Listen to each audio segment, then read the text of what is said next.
नौजवानों, मुझ पे भरोसा करना, ये पेपर लीक माफिया का पाताल में भी जाकर उसका हिसाब किया जाएगा।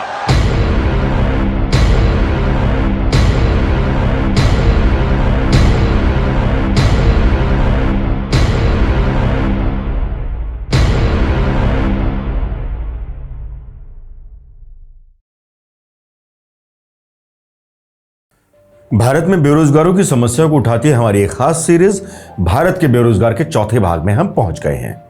इससे पहले 3 भागों में हमने बेरोजगारों से राजनीतिक दलों का छल और पेपर लीक के साथ ही भारत में युवाओं को नौकरी न मिलने जैसे तमाम समस्याओं को विस्तार से उठाया है।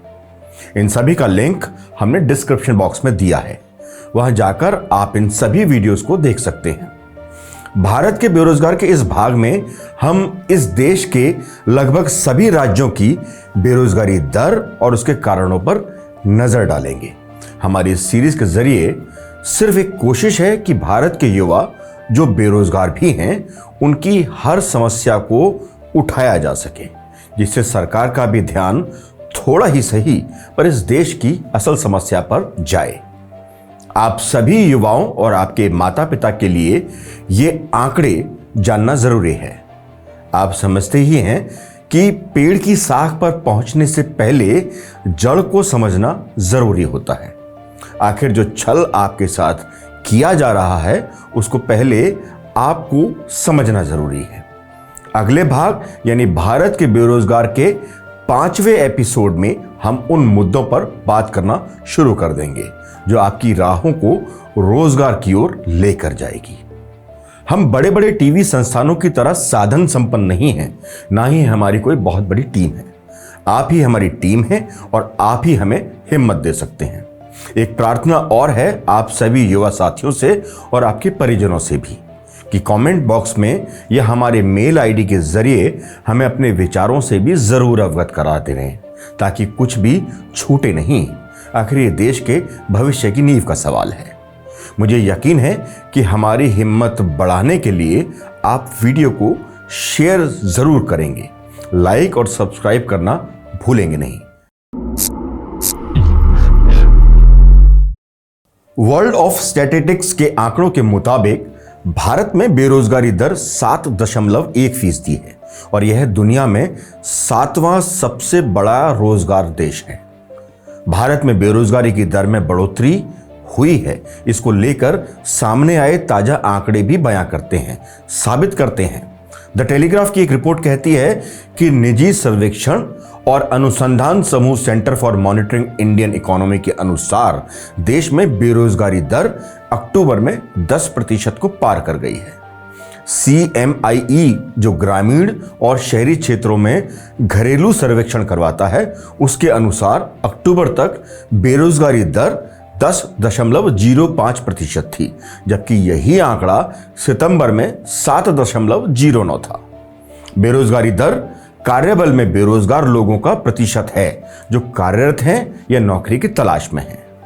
CMIE सर्वेक्षण में पिछले साल अक्टूबर में ग्रामीण बेरोजगारी दर 10.82% और शहरी बेरोजगारी दर 8.44% आंकी गई है। सरकार के आवधिक श्रम बल सर्वेक्षण के अनुसार नियोजित या नौकरी की तलाश में व्यक्तियों का अनुपात 2017-2018 में 49.8% से बढ़कर 2022-23 में 57.9% हो गया। अर्थशास्त्री बताते हैं कि इस अनुपात में वृद्धि मुख्य रूप से नोटबंदी के प्रभाव और GST के गलत तरीके से लागू करने से हुई है, जबकि पहले से ही देश में रोजगार सृजन कम था। फिर कोविड का प्रकोप हुआ, इसके कारण रोजगार सृजन में अभी भी तेजी नहीं आई है। गैर कृषि क्षेत्र विशेष रूप से सूक्ष्म, लघु और मध्यम उद्योग कोविड से पहले के अपने प्रदर्शन पर अब तक लौट नहीं सके हैं। वहीं दूसरी ओर नौकरी चाहने वालों की संख्या दिनों दिन बढ़ती ही जा रही है। युवा बेरोजगारी की स्थिति को लेकर बहुत गंभीर भी दिखाई देते हैं। Centre for monitoring of Indian economy यानी CMIE के रिपोर्ट में दावा किया गया है कि हरियाणा में देश की सबसे अधिक बेरोजगारी दर है। CMI की ओर से जारी मार्च 2023 की रिपोर्ट में हरियाणा में बेरोजगारी दर 26.8% दर्ज की गई। PLFS की रिपोर्ट के मुताबिक हरियाणा में 2017-18 में बेरोजगारी दर 8.6%, 2018-19 में 9.2%, 2019-20 में 6.2% और 2020-21 में 6.3% थी। भारत में सबसे अधिक बेरोजगारी दर के साथ हरियाणा शीर्ष पर है। राज्य के शहरी क्षेत्र जैसे कि गुरुग्राम कॉरपोरेट केंद्रों के लिए जाने जाते हैं, लेकिन ग्रामीण क्षेत्रों को बेरोजगारी की महत्वपूर्ण चुनौतियों का सामना करना ही पड़ता है। सरकार ने शिक्षित बेरोजगार युवाओं को बेरोजगारी भत्ता और मानदेय प्रदान करने के लिए सक्षम युवा योजना जैसी विभिन्न योजनाएं शुरू की हैं। शिक्षा और उद्योग की आवश्यकताओं के बीच अंतर को पाटने के लिए कौशल विकास कार्यक्रमों पर भी जोर दिया जा रहा है। इन प्रयासों के बावजूद बेरोजगारी दर एक गंभीर चिंता बनी हुई है, जो अधिक लक्षित और प्रभावी हस्तक्षेप की आवश्यकता को दर्शाती है। इसके बाद बेरोजगारी दर में दूसरे पायदान पर राजस्थान है। रिपोर्ट के अनुसार मार्च 2023 में राजस्थान में बेरोजगारी दर 26.4% दर्ज की गई है। राजस्थान, जो अपनी समृद्ध सांस्कृतिक विरासत के लिए देश में जाना जाता है, 23.8% की बेरोजगारी दर का सामना कर रहा है। आधुनिक औद्योगिक विकास की कमी और कौशल बेमेल जैसी चुनौतियां बेरोजगारी कम करने की प्रगति में बाधा बनी हुई हैं। CMI की रिपोर्ट के अनुसार हरियाणा और राजस्थान के बाद जम्मू कश्मीर बेरोजगारी दर में तीसरे नंबर पर है। जम्मू कश्मीर में बेरोजगारी दर 23.1%, सिक्किम में 20.7%, बिहार में 17.6% और झारखंड में 17.5% है। गोवा में ये 15.9% है। हिमाचल में 11.7%, दिल्ली में 9.7%, आंध्र प्रदेश में 7.5%, पंजाब में 6.9%, केरल में 6.7%, महाराष्ट्र और उत्तर प्रदेश में 5.5%, तेलंगाना में 5.2%, पश्चिम बंगाल में 4.8%, मध्य प्रदेश में 3.7%, तमिलनाडु में 3.4%, मेघालय और ओडिशा में 2.6%, कर्नाटक में 2.3%, गुजरात में 1.8%, पुडुचेरी में 1.5% बेरोजगारी दर है। वहीं सबसे कम बेरोजगारी दर उत्तराखंड और छत्तीसगढ़ में 0.8% है। पर आप सिर्फ बेरोजगारी के इन प्रतिशतों पर ही ना जाएं। इन प्रतिशतों के पीछे छुपे अगर युवाओं की गिनती की जाए तो वो लाखों और करोड़ों में है। ये तो थी बेरोजगारी दर। अब जरा साक्षरता पर भी नजर डाल लेते हैं, जो जरूरी भी है। भारत में वर्तमान समय में ग्रामीण क्षेत्र की साक्षरता दर 67.77% है। वहीं शहरी क्षेत्र की साक्षरता दर 84.11% है। देश में सबसे ज्यादा पढ़े लिखे लोग केरल में मौजूद हैं। भारत में केरल की सबसे अधिक साक्षरता दर है। यहां कुल 94% साक्षरता दर है। वहीं दूसरे स्थान पर लक्षद्वीप है। यहां की साक्षरता दर 91.85% है। वहीं मिजोरम में 91.33% है। सबसे कम साक्षरता दर वाले राज्यों में इस देश के बड़े बड़े राज्य शामिल हैं। बिहार देश का सबसे कम पढ़ा लिखा राज्य है। यहां की कुल साक्षरता दर 61.8% है। आप बिहार के आंकड़े को लेकर चौंक जरूर गए होंगे, क्योंकि बड़े बड़े IAS और IPS बिहार से निकलते रहते हैं। लेकिन इस सच के पीछे की ये स्याह हकीकत भी है कि राज्य कम पढ़े लिखे लोगों की गिनती में भी टॉप पर है। इसके बाद भारत का दूसरा सबसे कम पढ़ा लिखा राज्य अरुणाचल प्रदेश है। यहां की साक्षरता दर 65.3% है। वहीं राजस्थान 66.1 के साथ इस मामले में तीसरे नंबर पर है। साक्षरता के मामले में शुरुआत केरल से करते हैं। कहा जाता है कि अगर बच्चे अच्छे से पढ़ाई लिखाई कर लेते हैं तो ये एक अच्छी जॉब की गारंटी हो जाती है। लेकिन केरल में हर कोई साक्षर है, शिक्षित है। इसके बावजूद उनमें से बहुतों के पास नौकरियां नहीं हैं। केरल के युवाओं में बेरोजगारी दर बहुत अधिक है। जून 2022 में केरल के युवाओं की बेरोजगारी 40% थी। केरल में बेरोजगारी का अंदाजा इस बात से लग जाता है कि 3.5 लाख पेशेवर और 9,000 मेडिकल ग्रेजुएट ने राज्य के रोजगार कार्यालय में पंजीकरण कराया है। उनमें से लगभग 71% के पास ITI प्रमाण पत्र है। यहाँ के ग्रामीण क्षेत्रों में यह दर 17% और शहरी क्षेत्रों में 16.4% है। केरल राज्य की आबादी में युवाओं की हिस्सेदारी लगभग 23% है। राज्य में इस वर्ग के बीच बेरोजगारी ज्यादा व्याप्त है। केरल का सबसे बड़ा नुकसान यह है कि रोजगार न होने के चलते बहुत सारे युवा नौकरी के लिए दूसरे राज्यों की ओर रुख करने के लिए मजबूर हैं।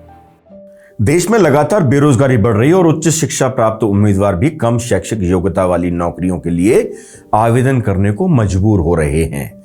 हाल ही में केरल के एर्नाकुलम में सरकारी कार्यालयों में 23,000 रुपए मासिक वेतन वाली चपरासी की नौकरी, जिसके लिए शैक्षिक योग्यता 7वीं पास और साइकिल चलाने का ज्ञान निर्धारित है, के लिए बीटेक ग्रेजुएट तथा बैंकिंग में डिप्लोमाधारी उम्मीदवारों ने आवेदन किया है।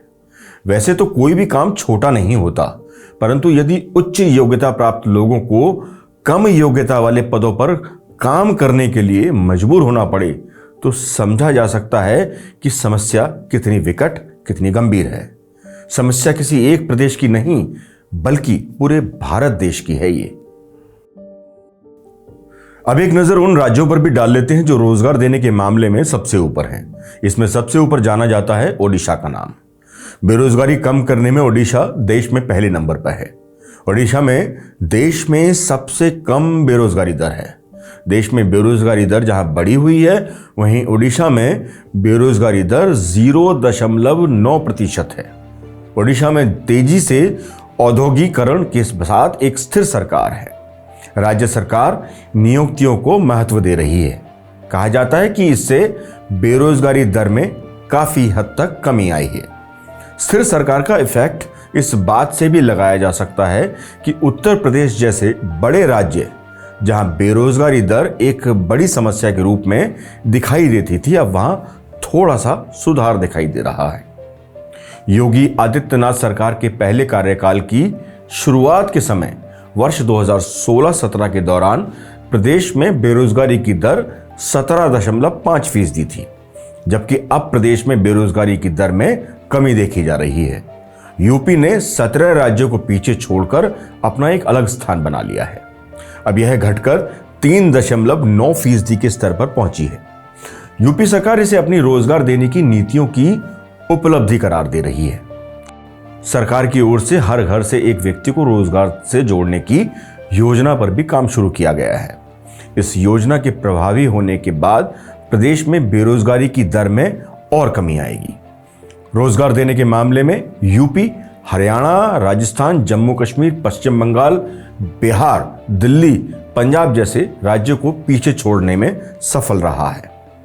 यूपी सरकार का दावा है कि अब तक 5,25,000 युवाओं को वो सरकारी नौकरी दी जा चुकी है।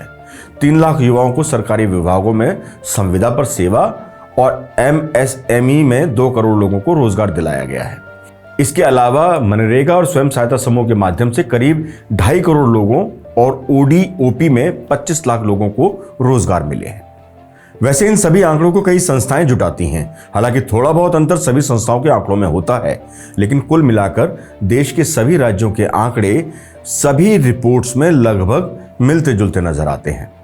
बेरोजगारी वो स्थिति है जब कोई व्यक्ति सक्रिय रूप से नौकरी की तलाश करता है और उसे काम नहीं मिल पाता है। बेरोजगारी अर्थव्यवस्था की सेहत का संकेत देती है। बेरोजगारी दर बेरोजगारी को मापने का सबसे आसान माप है। बेरोजगारी दर बेरोजगार लोगों की संख्या को कामकाजी आबादी या श्रम बल के तहत काम करने वाले लोगों से विभाजित करने पर प्राप्त संख्या है। बेरोजगारी देश की अर्थव्यवस्था को प्रभावित करती है, क्योंकि जिस कार्यबल को संसाधनों को उत्पन्न करने के लिए लाभप्रद रूप से नियोजित किया जा सकता था, वह वास्तव में शेष कामकाजी आबादी पर निर्भर हो जाता है, जिससे राज्य के लिए सामाजिक आर्थिक लागत बढ़ जाती है। उदाहरण के लिए बेरोजगारी में 1% की वृद्धि से सकल घरेलू उत्पादन में 2% की कमी आती है, जिसका असर पूरे देश की समस्त जनता पर पड़ता है। जितनी अधिक बेरोजगारी बढ़ती है, मतलब उतनी अधिक अर्थव्यवस्था पटरी से उतरती है। एक सच और भी है, समृद्ध देश बनने के लिए 60% लोगों के पास रोजगार का होना जरूरी है, और वो भी तब जब युवा अपने दम पर आए, परीक्षा दें, वो भी बिना लीक हुए पेपर का इस्तेमाल करके। सरकारें सामने आए, ताकत से पैरवी करें नकल करवाने वालों पर, और सख्त से सख्त सजा दिलवाएं। अभी तरक्की की राहें बहुत लंबी हैं। आज के लिए बस इतना ही। नमस्कार।